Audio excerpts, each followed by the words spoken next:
ఓం సాయిరామ్. సమర్థ సద్గురు సాయినాథ్ మహారాజ్కి జై. సాయి భక్తులందరికీ నమస్కారం అండి.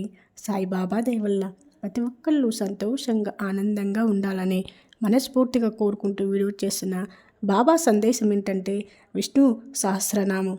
బాబా కాకాసాహెబ్ దీక్షతో ప్రతినిత్యం శ్రీలోని భగవద్గీతను, మరాఠీ వాక్యాలైన జ్ఞానేశ్వర్ని, ఏకనాథ భాగవతం, భావార్థ రామాయణం లాంటి పవిత్ర గ్రంథాలను చదివించేవారు. భక్తులు వచ్చి బాబాని ఏదైనా ప్రశ్నలు వేసినప్పుడు బాబా కొంతవరకు జవాబులు ఇచ్చి తర్వాత వాళ్ళను ఆ గ్రంథం పారాయణం వినటానికి పంపేవారు. భక్తులు బాబా చెప్పినట్లుగా అక్కడికి వెళ్ళి ఆ పారాయణం వినేటప్పుడు వారి ప్రశ్నలకు సంతృప్తికరమైన సమాధానాలు దొరికేవి. ఈ రకంగా బాబా తన భక్తులు ఆధ్యాత్మికంగా ఎదగటానికే కాక సత్కాక్షేపము కలిగి ఉండేలా చూసేవారు. అంతేకాక శ్రీలోని ఎవ్వరూ ఏ మత గ్రంథం పారాయణం చేయాలనుకున్నా ముందుగా బాబా చేతికిచ్చి బాబా పవిత్రం చేసి ఇచ్చిన తర్వాత తీసుకునేవారు. ఇలా చేయటం వలన పారాయణం చేసేటప్పుడు బాబా వాళ్ళ దగ్గర ఉన్నట్లు భావించుకునేవారు. అయితే చాలా సందర్భాల్లో ఇతర భక్తులు తెచ్చుకొని బాబా చేతికిచ్చిన గ్రంథాలను శ్యామ్ చేతికిచ్చి దాచమనేవారు.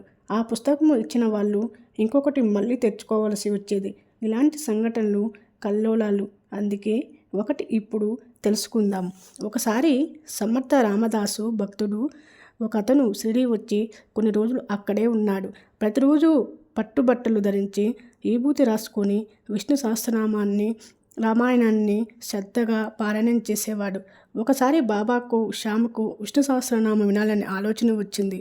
అప్పుడు బాబా ఈ రామదాసుని పిలిచి తనకు కడుపు నొప్పిగా ఉందని, అందుకే బజారుకి వెళ్ళి సోనాముఖి తెమ్మని అన్నారు. వెంటనే రామదాసు పారాయణం ఆపి బజారుకు బయలుదేరాడు.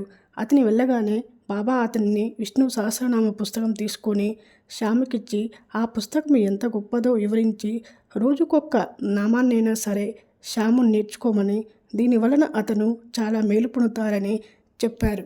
అది విని శ్యామ్ ఆ రామదాసు పుస్తకము తనకు అక్కర్లేదని, అసలు తనకు సంస్కృతమే రావటం కూడా రాదు కాబట్టి ఆ పుస్తకంలో పనిలేదని చెప్పాడు. కానీ బాబా అతనికి బలవంతంగా ఆ పుస్తకం ఇచ్చాడు.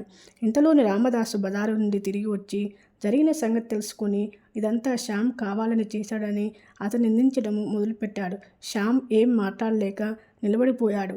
అప్పుడు బాబా సంకల్పించుకొని ఒక పుస్తకం కోసం శ్యామ్తో ఇంత గొడవ పడుతున్న ఈ రామదాసుతో డబ్బిస్తే పుస్తకం దొరుకుతుంది, కానీ మనుషులు రారు. నిత్యం పవిత్ర గ్రంథాలను పారాయణం చేస్తున్న నీ మనస్సును ఎంతవరకు పవిత్రంగా ఉంచావో నెమ్మదిగా ప్రేమతో మాట్లాడలేవా? నిజమైన రామదాసుకి మమత కాక సమత ఉండాలి. శ్యాముకు ఆ పుస్తకంతో పనేమి లేదని, అది తానేశాను అని చెప్పేసరికి రామదాసు శాంతించి ఆ పుస్తకం బదులు పంచరత్న గీతను ఇవ్వమని శ్యాముని అడిగాడు. ఈ జరిగిన దాని పుస్తకము తెలుసుకోవడం ద్వారా నీతిని బోధించారు. ఎన్నో పుస్తకాలు చదివినా అనుభవం లేని జ్ఞానము వ్యర్థమని ఈ రామదాసు ప్రవర్తన వల్ల తెలుస్తుంది. స్వయంగా అతను అన్నీ వదులుకున్న సన్యాసి వేయి కూడా ఒక చిన్న పుస్తకం మీద అతడు ఎంత మమకారం పెంచుకున్నాడో తెలుస్తుంది. అందుకే బాబా అతనికి సమభావాన్ని నేర్పించారు. అదే సమయానికి హరివినాయక సాటే అనే భక్తునికి పుత్ర సంతానం లేదు. అతను రెండవ వివాహం చేసుకుంటే అతనికి పుత్ర సంతానం కలుగుతుందని బాబా చెప్పారు. బాబా మాట మీద నమ్మకంతో అతను రెండో వివాహం చేసుకున్నాడు. అతనికి 2 ఆడపిల్లలు పుట్టారు. అతను నిరుత్సాహపడ్డాడు. కానీ మూడవసారి అతనికి పుత్ర సంతానం కలిగింది. దానితో తృప్తి చెందిన సాటే గురుస్థానానికి ఎదురుగా ఉన్న స్థలాన్ని కొని బాగు చేసి సాటేవాడ అన్న వాడాను నిర్మించాడు. షిరిడీ చిన్న గ్రామం కావటం వల్ల ఇతర ప్రాంతాల నుంచి వచ్చిన భక్తులు ఉండటానికి ఈ వాడ ఎంతో ఉపయోగకరంగా ఉండేది.